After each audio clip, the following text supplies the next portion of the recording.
Muraho nshuti bavandimwe bakunzi banzuri business group limited, by'umwihariko bakunzi bacu mudahwema gukurikirana umunsi ku wundi ibiganiro cyangwa se imari z'imitungo itimukanwa tuba tugurisha, tuba dukodesha, tugenda tubagezaho umunsi ku wundi hano kuri iyi channel yacu ya Nzuri Market. Turongeye turabasuhuje rwose mugira amahoro. Tunabibutsa kandi abatarakora subscribe ko mwakanda kuri subscribe kandi mugakomeza gukora share ku nshuti n'abavandimwe hirya no hino aho bari kugira ngo babashe kubona ibyiza tugenda tubagezaho.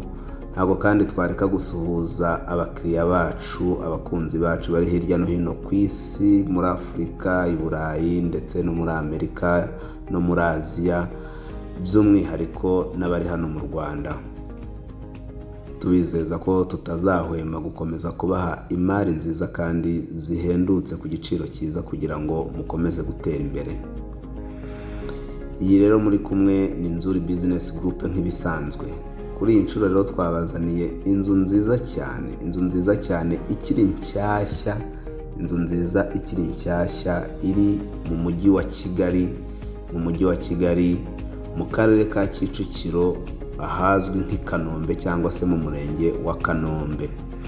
Ni inzu nziza rero yubakishije amatafari ahiye yose. Iyi nzu kandi ikaba iri mu kibanza cyisanzuye kitari biriya biri gukatwa ubu ngubu, kuko cyo kirengejeho metero kare nyinshi, kuko gifite ifite parikingi nini yajyamo imodoka nk'eshatu cyangwa enye ndetse na jardin. Iyi nzu rero turi kubabwira ni inzu ifite ibyumba bine binini n'amatuwarete na dushe atatu, ikagira salo nziza nini na saramanje. Ndetse iyi nzu kandi ifite imiryango ibiri isohoka mu gikari.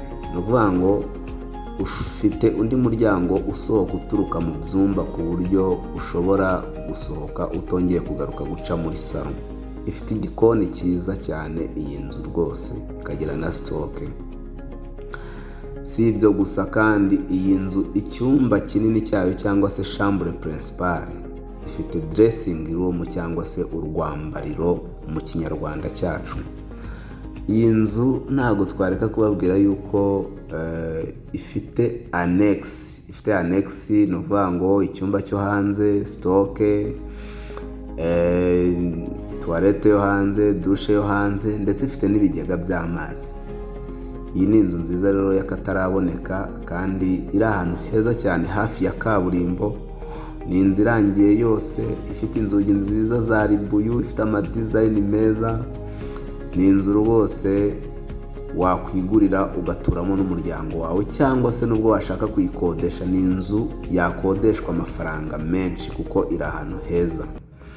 Iyi nzu rero turayiguhera amafaranga make cyane. Iyi nzu igezweho ijyanye n'igihe, twakumenyesha yuko igiciro cyayo ari amafaranga miliyoni 55 z'amanyarwanda, cyangwa se ibihumbi 55 by'amadolari.